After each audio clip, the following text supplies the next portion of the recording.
स्वयं ही मृत्यु के मुख में चले आए। हाँ? अचूक है मेरा वार, अभेद्य है मेरा प्रहार। तुम सब आधे आधे जीवित लौटकर नहीं जाओगे।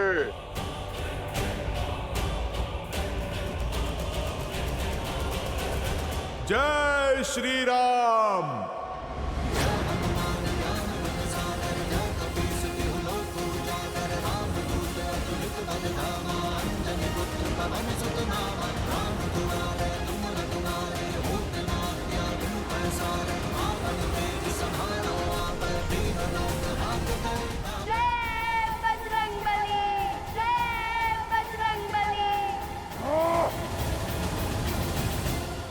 तुम्हारे पराक्रम से कौन परिचित नहीं है हनुमान, लेकिन साहस भी तब सफल है जब सामने संकट न हो।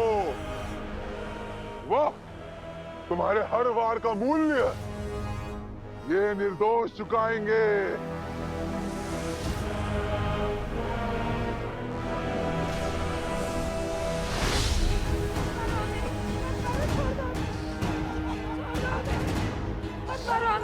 मत मारो, छोड़ दो हमें जाने दो, छोड़ दो हमें।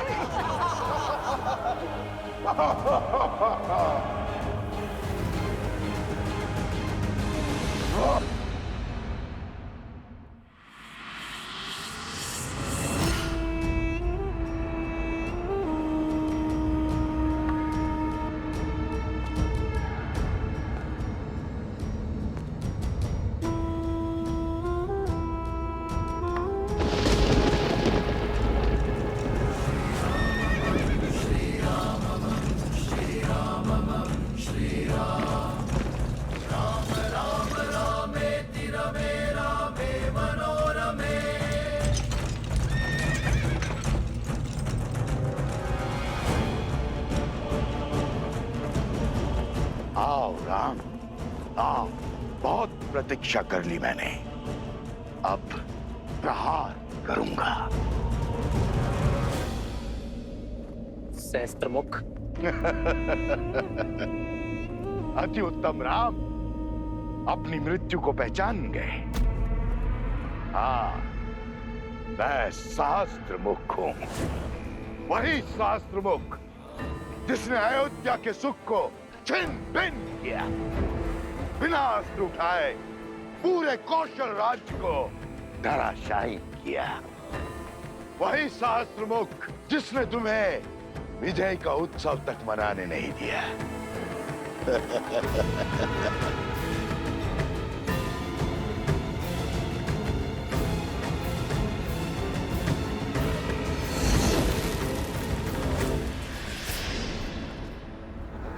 वही सहस्त्रमुख जिसने असुर कुल के अंत के पश्चात भी असुरी सोच को अनंत रखा।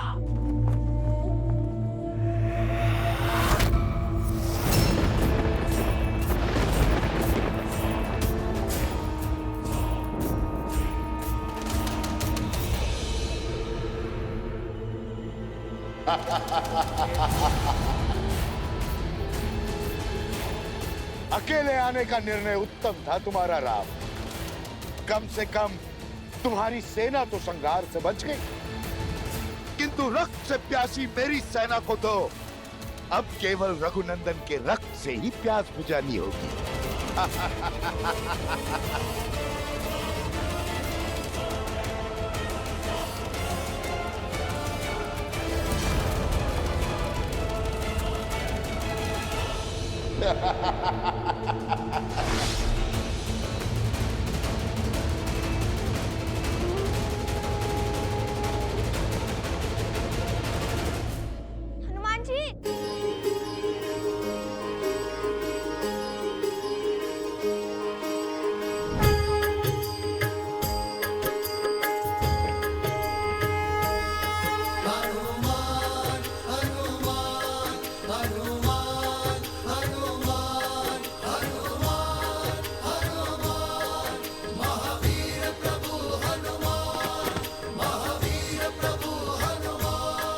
हनुमान जी, ये समय बल दिखाने का नहीं, बुद्धि का उपयोग करने का है।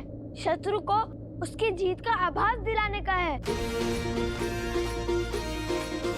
हाँ हनुमान जी, नीति अनुसार रण में कभी कभी रण छोड़ना आवश्यक होता है ताकि हम अपनी रणनीति का निर्माण कर सकें और हमारी नीति पर काम करने के लिए हमें इसे यह आभास दिलाना होगा जैसे वो जीत रहा हो।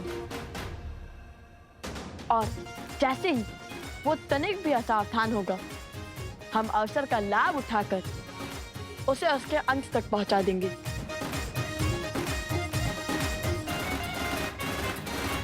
हे दानवीर, हम स्वयं को आपके आगे समर्पित करने के लिए सज्ज हैं।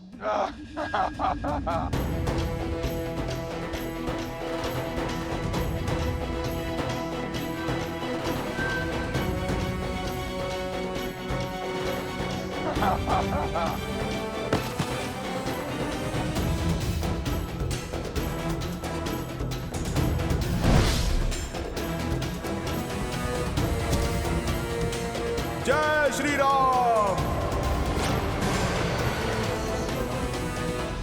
किंतु इस समर्पण की एक ही शर्त है, या इन गांव वालों को छोड़ दे। हाँ? मूर्ख समझा है मुझे? जिसने मुझे यहाँ भेजा है उसने मुझे पहले ही तुम्हारे बारे में बता दिया था। इस हनुमान की मृत्यु के पहले ना कोई शर्तें मानी जाएंगी ना ही कोई संवाद होगा। चलो अब अपने अस्त्र त्याग दो।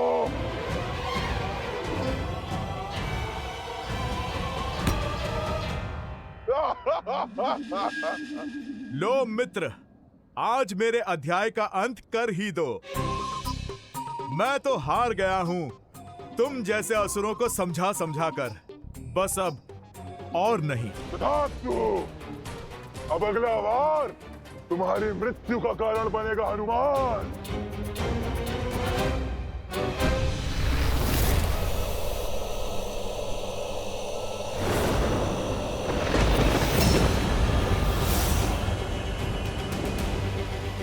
ये भाला ब्रह्मा का वरदान है, ये कभी रिक्त नहीं जा सकता। राम भक्त हनुमान, सज्ज हो जाओ अपने अंत के लिए। राम रावण युद्ध के बाद राम और सहस्त्रमुख रावण का युद्ध बहुत समय से शेष है। मेरे बहुत से प्रतिशोध शेष है। पहला प्रतिशोध मेरे छोटे भाई रावण की मृत्यु का।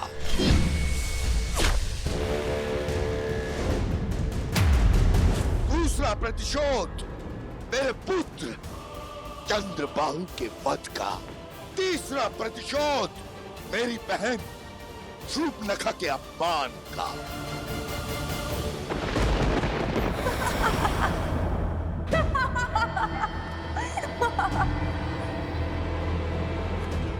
उससे विवाह करके तुम साधारण नहीं रहोगे राम, क्योंकि मैं 10 लोकों के स्वामी लंकापति दशानन रावण की प्रिय बहन शूर्पणखा हूं।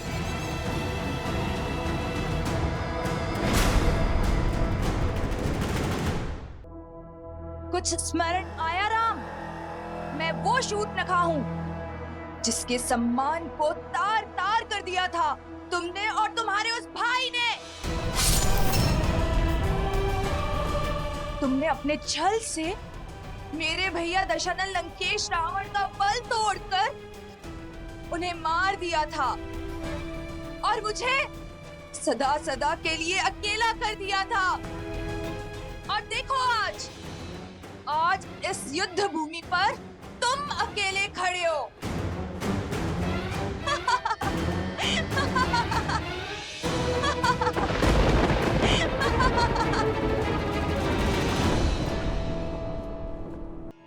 आज इस युद्ध भूमि पर तुम अकेले खड़े हो। जो युद्ध में लड़ता आया हूं वो अधर्म के विरुद्ध है। मैंने तुम्हारे भाई रावण का संहार किया धर्म की स्थापना के लिए। जो जो धर्म के मार्ग पर बाधा बना उसका संहार हुआ। मैं तो निमित्त मात्र था, किंतु हुआ वही जो धर्म स्थापना के लिए आवश्यक था। मुझे लगा मेरे इस कर्म से तुम्हें सीख मिलेगी, तुम उचित मार्ग पर आ जाओगे, अधर्म का मार्ग त्याग दोगे। और यदि ये सत्य है तो आज ये युद्ध होकर रहेगा, ताकि संसार को यह सीख मिले कि वो अधर्मी जो सब कुछ जानकर, समझकर, देखकर भी अधर्म का मार्ग नहीं त्यागता, उसका अंत पीड़ादायक होता है। भले ही विलंब हो, किंतु उसका अंत होना आवश्यक है। छल कपट षड्यंत्र क्षण भर के लिए जीवन तो दे सकते हैं, किंतु सदा सदा के लिए प्राण नहीं। तुम अमर नहीं हो सहस्त्रमुख। मैं तुम जैसे पापियों को राम राज्य की कल्पना सार्थक करने के मार्ग पर नहीं आने दूंगा, जिसका स्वप्न सिया राम ने मिलकर देखा था। ये भ्रम है तुम्हारा, क्योंकि आज एक और तुम्हारा अंत होगा और दूसरी ओर तुम्हारे उस भक्त हनुमान और वंशज लव और कुश का अंत होगा। अब तक तो अथर्वासुर ने ब्रह्मदेव के दिए उस अस्त्र से उस मरकट का खेल समाप्त भी कर दिया होगा। चलो अब हम तुम्हें भी तुम्हारे अंत तक पहुंचा देते हैं।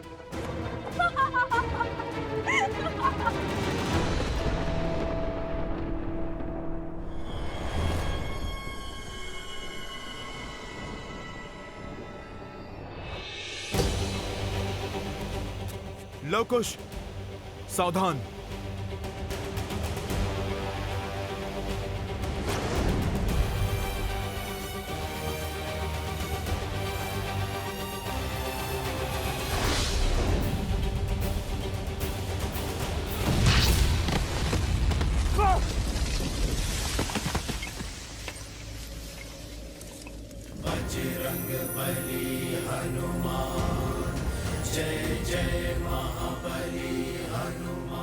मेरे पुत्रों पर वार कर तुमने स्वयं संकट मोचन के सामने संकट को खड़ा कर दिया। बहुत बड़ी भूल कर दी तुमने। जो राम काज करने को आतुर रहते हैं, वो सदा धर्म के मार्ग पर चलते हैं, और जो धर्म के मार्ग पर चलते हैं, उनकी रक्षा समस्त संसार करता है।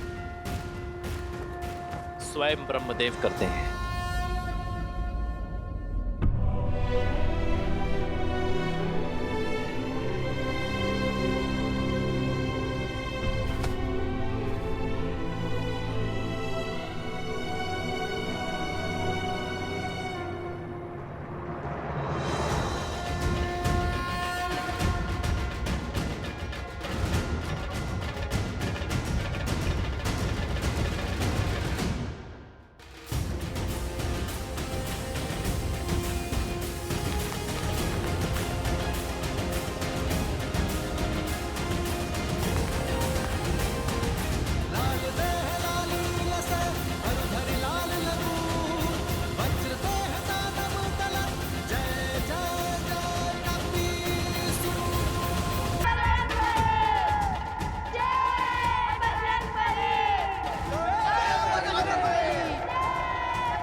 अब जब यह कार्य संपन्न हुआ, आप मुझे आज्ञा दें ब्रह्मदेव।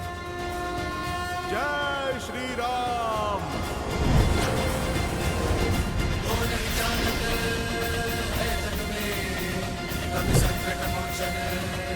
जय श्री राम।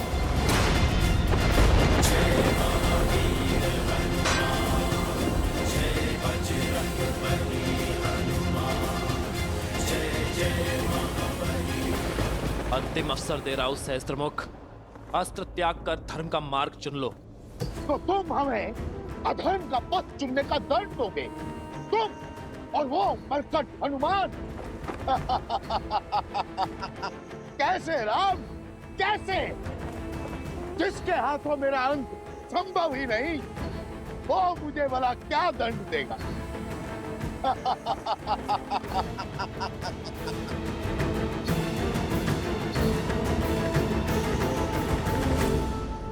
गंतव्य असंभव है ये सोचकर जो कमान से बाहर ही ना आए, वो तीर कैसा?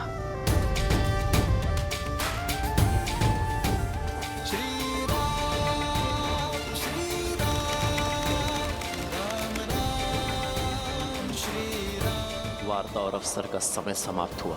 अब अवसर संहार का है। आक्रमण!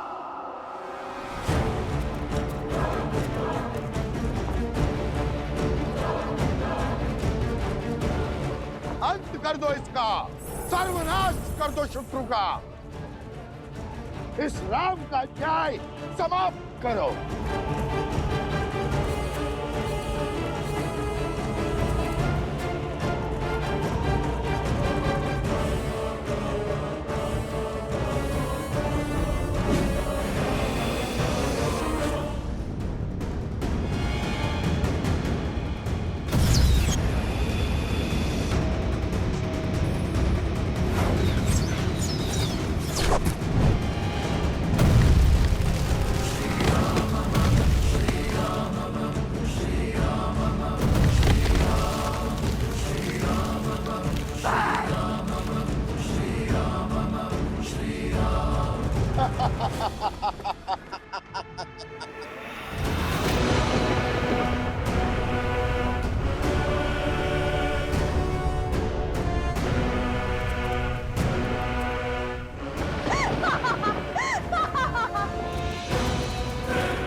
इन्हें इन्हीं की शक्तियों से हराना होगा।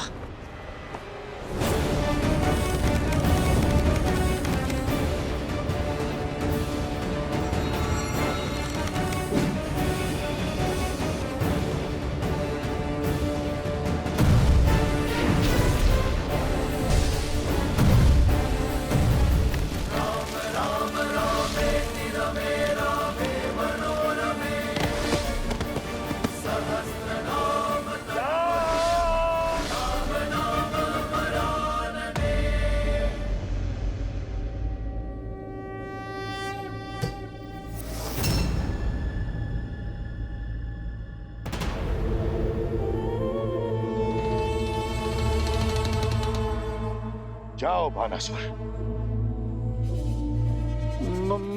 महाराज वो जाओ, मेरी माया तुम्हारे साथ है, किंतु इस बार सफल होकर ही लौटना, अन्यथा तुम्हारे शीश का परिणाम तुम सोच भी नहीं पाओगे। जाओ।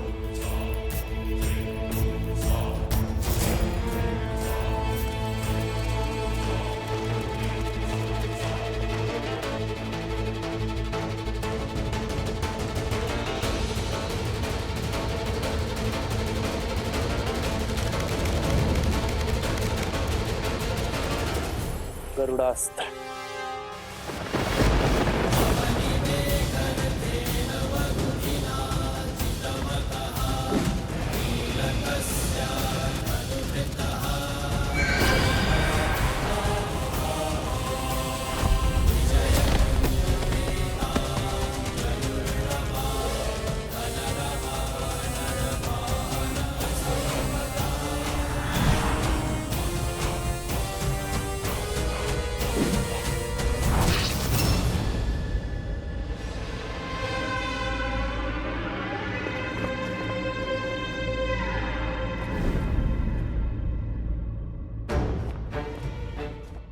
उन स्त्रियों को उनका उचित स्थान दिखाना आवश्यक है। तुम वही हो ना जिसने अयोध्या में लोक अपवाद की चिंगारी सुलगाई थी?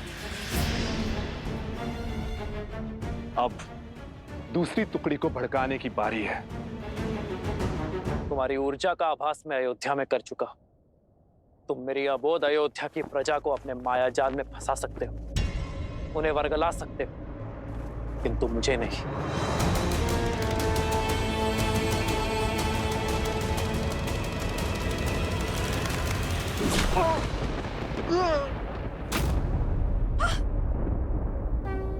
और ये मेरी सीता के अपमान के लिए है।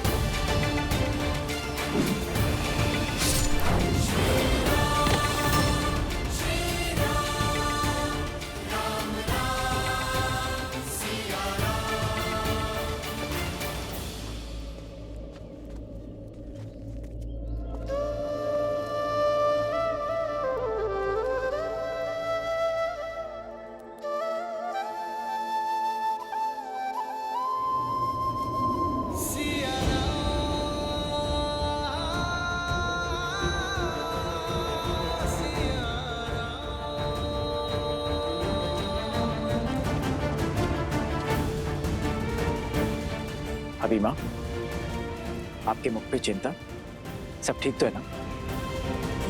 हाँ, बस एक विचित्र सी अनुभूति हुई, जैसे हारे।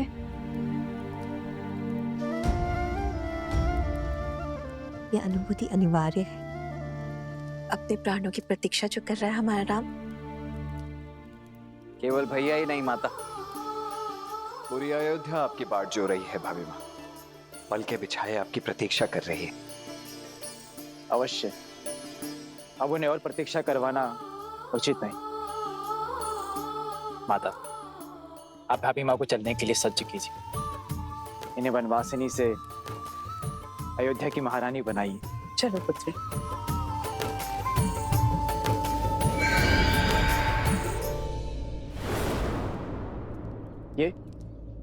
ये छाया कैसी थी?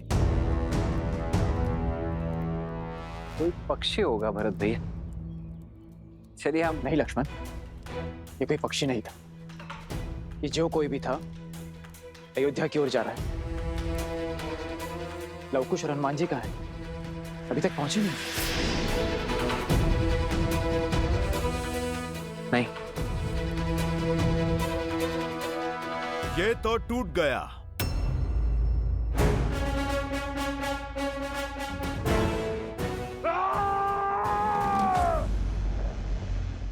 असंभव! ब्रह्मा का वरदान था मुझे। ये भला ब्रह्मदेव के वरदान से पाया था मैंने। इसे तोड़ने की क्षमता केवल महादेव में है। लगता है तुम्हें यहाँ भेजने वाले ने तुम्हें पूरा सत्य नहीं बताया, हनुमान जी का परिचय नहीं दिया।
ये तो महादेव का रूप है।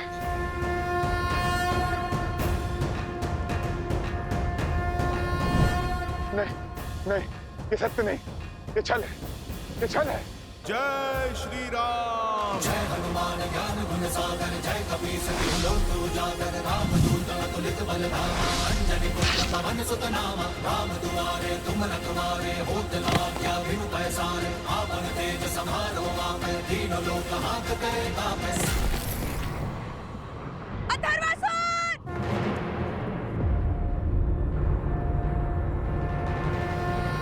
संकट मोचन ने संकट का नाश किया सहस्त्रमुख। पाप का अंत समय लेता है, किंतु जब आरंभ होता है तो हर दिशा, हर स्थान, हर प्रकार से होता है। ये तुम्हारे पाप का पंख है, जो आज आकाश नहीं धरा छू रहे हैं। फिर कहता हूं,